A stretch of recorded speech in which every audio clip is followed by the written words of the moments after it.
All right, thanks, John. Coach is here with the assembled media. So, Coach, you said after the loss at Illinois, we're changing a mindset, we're changing a culture, and then today you talked about we got to learn how to win.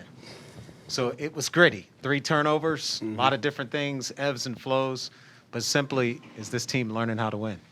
Well, they found a way to win the game, and the thing that I can take away from on Wednesday practice, we do our 2-minute drill, and we had a similar situation, minute 25 on the clock, have to have a field goal to win, 1 timeout. And we actually won the 2-minute drill on offense this week and kicked the field goal with 9 seconds left. And so we work all of the situations to try and prepare these guys, and to see them not bat an eye with 1:01 with 1 timeout, go down and find a way to win the game. So it tells you what's inside of them. But the key is, up until that point, we got to play with that same mentality, that same swagger, that same confidence, and learn how to finish. I mean, you're on the 2-yard line. Any running back, I don't care. I'm on the 2-yard line. I'm squeezing that ball, and I'm finding a way to get in the end zone. And, we find a way to put it on the ground and then try to say it was the quarterback's fault. And, those are things, if anything, you say, hey, my bad. I'll fix it, And so those are the little things that we got to continue to work through, and those are the things that I'm talking about, learning how to win and not being okay with that happening. But working hard every single day. And then ball security. For those who come out to our practice, the first thing we do when we go to individual is a ball security circuit. And we put them through all the different body positions and motions and try to teach them the proper body mechanics and the muscle memory and what you're supposed to do with the ball when you're going to the ground. You squeeze your elbow in, punch your chin, but seeing them transition those things to game, and then just the discipline. You look at some of the discipline issues. We're off the field and we got our hands to the face. It's 4th down and we're off the field and we got our best guy, locked up in man coverage, and we got to pull the guy down, to avoid a touchdown. So just, those are the things that we got to learn how to win, to visualize and be prepared for those moments way before you ever get to those moments. Last couple of things, Coach. You saw the offense move the ball despite the turnovers and the mishaps. Did you see growth in the execution of the run game? Xavier Brown, with his production as a first year, can you talk about what you saw you did like execution-wise offensively? I thought that, we were able to be more consistent running the football, and Xavier found some big plays. And what you saw is that the stage is not too bright for him as a first-year guy, that he's ready for the moment. Now, he's got some growth because, you talk about the turnover down there when we had the sack fumble. That's a running back there, a young running back that comes out and protects that edge for his quarterback. So he's got some areas to grow, but the way that he's running the football, he's putting pressure on all the other guys in the room. And as I told him in the locker room afterward, I said, hey, I'm not a discriminator of age or whatever. Like, if you're the best guy, you're the best guy. And right now he's running with the most tenacity out of all the guys. Final thing for the radio network, Coach. Defensively, can you talk about Coach Rudd's group?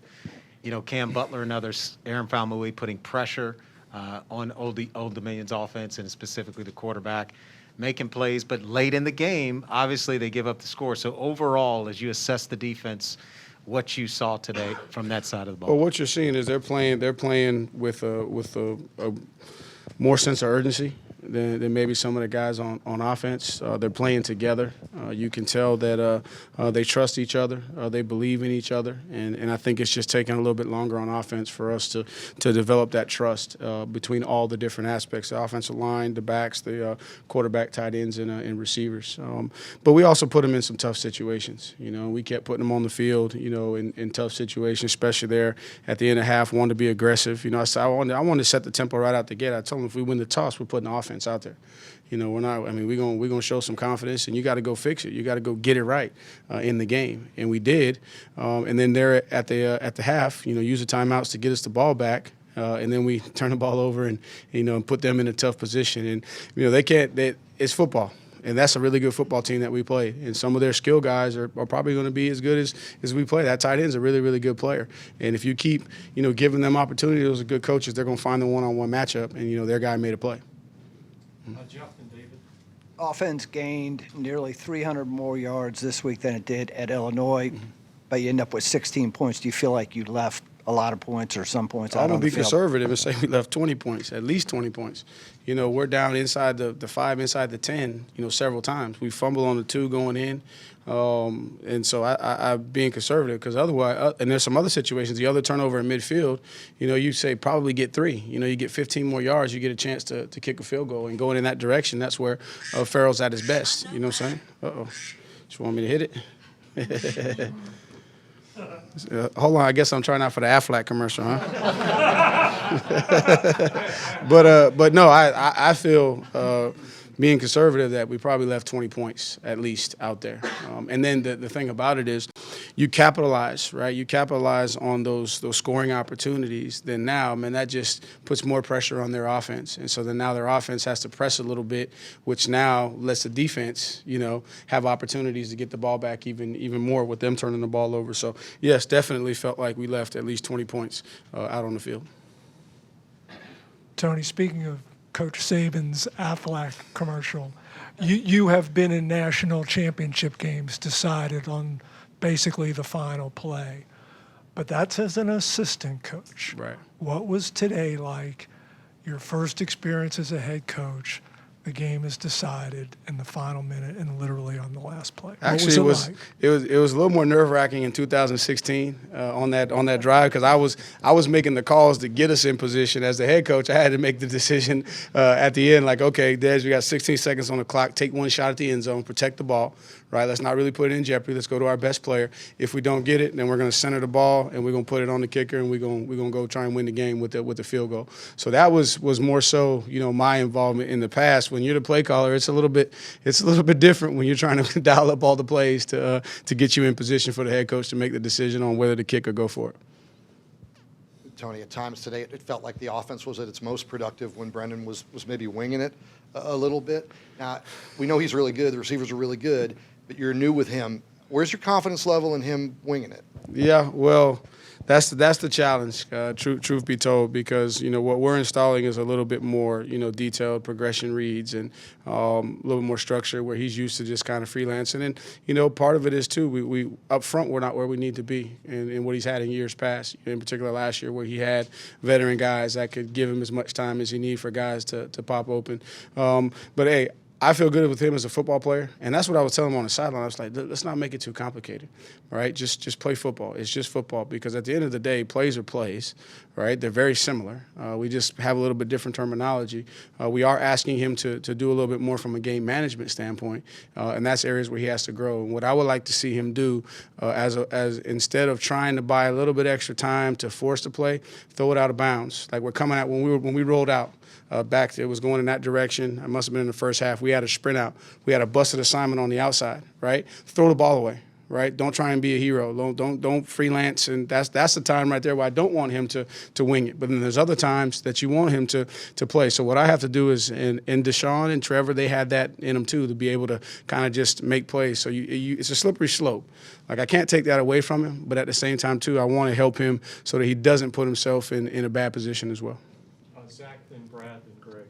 Coach, Wicks had 4 catches, 85 yards, but struggled with drops again. That was on 12 targets. Are the drops a mental thing, a technical thing, and what are you sort of seeing from him? Obviously, he's making plays, but also a couple. Right, I think it's just a confidence thing overall with the offense because it is new. You know, it's different than like you think about. Wicks has been here 4 years. Brendan's been here 5 years. KT's been here. It seems like 12 years. You know, he's been in college football for 12 years. They're so used to what they've been doing, so this is a little bit different, right? And you know, the biggest thing with him is we gave him some shots early, and we were intentional with that. We wanted to put the ball in the air, see could we make some of those competitive plays down the field. But for him, you know, if he wants to play at the next level, he's got to make those plays and the contested plays. And if a guy gets there early, you still got to catch the ball. And so, you know, hopefully this will be another great opportunity for these guys to learn that, hey, both of you guys need to complement each other and pull each other through and start working on that chemistry and that cohesion from a timing standpoint. Mm-hmm. Tony, minute 1 to go, kickoff coming, down 14-13. You got to rush, you got to hurry, but you don't want to be hurried. Starling takes that out of the end zone. Planned or unplanned? His decision, call on the sideline? You know, is if it was there, you know, let's take an opportunity, be smart. If it's too deep, well, I knew his body language that he was bringing that thing out. But the reason we put him back there is because he's the guy right now on kickoff return that has the ability to take it a long way. And so I'm just glad that he was able to field the ball and give us a spark that kind of put us in better field position for there. So it wasn't planned or unplanned. It was just the flow of the game. If the ball was kicked short enough, you know, we were going to take an opportunity. Again, still want to be aggressive, and I've kind of learned, you know, with this group right here, you know, you gotta be aggressive, you know, at times, and I got to do a great job of building confidence with this entire football team. And so it was a function of the kick was just, I think, across the goal line or right at the goal line, so he was within his range to be able to bring it out. With Farrell, do you say anything after he misses the one a little bit earlier in the fourth quarter before he goes back out? For I didn't say anything, and to be honest, in fairness to Farrell, the one that he missed, man, that was on coaching. That was on coaching and Diata. You know, he's got to be in tune to the game. I think what happened is everybody got caught up in seeing if Lavelle was in bounds, right? And Diata's over there, and he's a defensive guy, maybe not paying attention to the situation, right? And so he doesn't run out there, have to call a timeout. Now that throws off the kicker's timing, and now he gets iced. So that was an issue, and we'll address that as a coaching staff, and we got to get better. There's some things in the games I feel like we got to do better as a coaching staff to help these young men. But then also, too, I got to challenge these guys to, you know, especially guys that are crossover special teams guys, man, stay in tune to the game. You know, understand we had to look for Mike Hollins one time on a punt return. Like, dude, you got to know the situation. And that's where our football intelligence as a football team is in general. And you've seen that over the last couple of weeks. You know, we run the ball, the fumble out of the end zone at Illinois. You know, we run it back. You know, we took a chance on the punt return. You know, there's just some things from a football intelligence standpoint that I got to continue to develop this team with. Preston and Frank, do you see momentum from the offense, especially just having that last drive kind of to finish the game? You know, it's a positive, something for us to build on. I think that, you know, when they watch the film, they're going to realize how much they left out on the field. So as a coach, you know, we're going to use this, and I told him in the locker room, can I be honest with you? You know, even though we're going to celebrate the win and we're excited to win because it's hard to win in college football, I'm going to be honest with you, and these are the things that we need to improve. So I think we got some momentum. We got a quick turnaround, and we're practicing tomorrow night. So we got to put this thing to bed quick and move on. We got a Syracuse team that's coming off of a similar situation, that's playing with a lot of confidence. There's going to be some outside noise around this one, and I got to do a great job of getting my football team just to focus on what we can control, and that's how we play and how we prepare. Prior to the last game-winning drive, did you sense that your offensive skill players were pressing at all? Because there were a lot of drops, some guys that broke off patterns, one guy ran out of bounds. Did you sense that, or is that something else? You know, one of the advantages right now that the defense has, just being completely transparent, is they got more depth. You know, and unfortunately for us, you know, Billy was out. You know, he had a sickness that came up that held him out. Some of the younger guys are just not there to be rotational guys. So you're looking at Lavelle, you're looking at KT, you're looking at Wicks. Man, they're playing a lot of snaps, and in fairness to them, man, when you're playing 70 snaps every week and you're getting snaps in practice, it wears on you. And I wish I had some more of those guys at a position to where they can play some more serviceable reps. I think a couple more weeks we'll have Demick in a position to where he can go in there and he can spell. Hopefully getting Billy back will help us. So I don't know if they were pressing as much as they got to press through. Right, they got to press through fatigue. They got to press through adversity, and they can't allow that to impact their technique and their fundamentals. And that's really when you see a receiver more times than not dropping balls. It's just a mental thing, you know. And for those guys, man, they got to persevere and push through that adversity and go make those plays. And then the other thing that I have to do a great job with these guys on offense is man, getting them to pick each other up. You know, and be your brother's keeper. That's one of the components of our Cavalier Creed that we talked about, being my brother's keeper. Well, you know, there's something that you have to do to be your brother's keeper. And so, perfect example in the game, Brennan, you know, there was a stretch where he wasn't playing great. He threw a couple balls in the dirt. I grabbed Wicks. I said, man, you need to go tell your quarterback it's okay. I got you. Just get it close. I'm gonna make a play for you.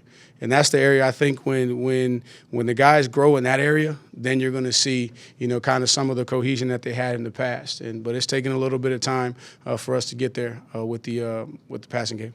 We'll take our last couple of questions from Jeff, Mike, and Jerry. You mentioned Demick in his kickoff return, another guy who got thrown in at the 11th hour with Ethan Davies. Yeah. I know he didn't have any big returns, but he looked sure-handed. How important was that, just to have a guy who could make the catch? It was huge because Clary, Billy's obviously our punt returner, and then Clary would be the next guy, but he's down because he obviously had the stingers last week and, got an error on the side of making sure that he's in position to be healthy out on the field, so he wasn't ready to go. And so at breakfast this morning, Haggis came to me and said, what are we going to do? I said, we go put 2-6 back there. I mean, what else are we going to do? I mean, that's who we got. And I said, just be reminded that he had a long punt return in the spring game. Man, just trust in him, right? And he's going to do his job. And as the game went on, you started to see him have a little bit more confidence to where he fielded one and got, I think, about 10 yards. But, hey, that's a first down. So really, really happy for him, proud of him.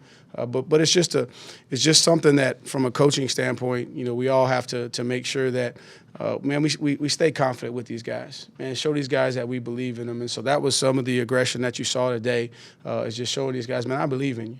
Right? Yeah, we didn't have a great performance last week, but I believe in you, and you're going to get a shot. You mentioned the idea of asking Brendan to do a little more game management, some changes in the offense.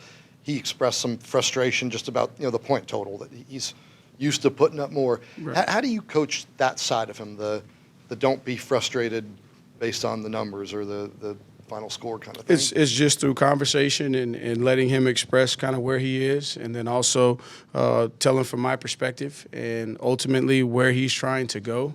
You have to be a game manager. If you want to play at the next level and play for a long time, then you have to manage the game. You got to make plays, but you also got to play within the system. Get your peripheral guys right involved, and then you got to be the guy on the field that manages the game. So, I think that as we continue to have success, the points will come. Just got to keep him from growing weary and coach him hard too. I think one of the things is he's got to be coached hard, just like everybody's got to be coached hard. But at the same time, let him know that we love him. Right, it's not personal. It's for your benefit and for the benefit of the team. On Tuesday, you said you thought everything that went wrong maybe at Illinois was correctable and you were going to try to fix it. Can you talk about the adjustments you made this week, particularly with the offensive line and max protect, that sort of thing? That's right. So this week it was man, hey, we need confidence. We need confidence bad, right? Because you got a very, very talented group that right now is not hitting on all cylinders. So what we need to do is we need to try and simplify as much as we can, take as much thinking, still have enough of a game plan, to go win the game. But at the same time, too, let's simplify it. Try to just let guys get lined up, let them play, and build some confidence. And so, based off the structure that we saw, we felt like in the run game, the things that we needed to correct more in the run game was fundamentals. Last week, and this week the structure. I wouldn't say easier, but more consistent in identification. So you took some of that out just by the structure that you were playing. And then they were going to give us opportunities to throw the ball down the field, have some quick game, but they also were going to challenge us. So we needed to six-man protect. We needed to move the pocket. We needed to have the play-action shots to kind of create some more time, move the pocket so that the down-the-field throws could develop.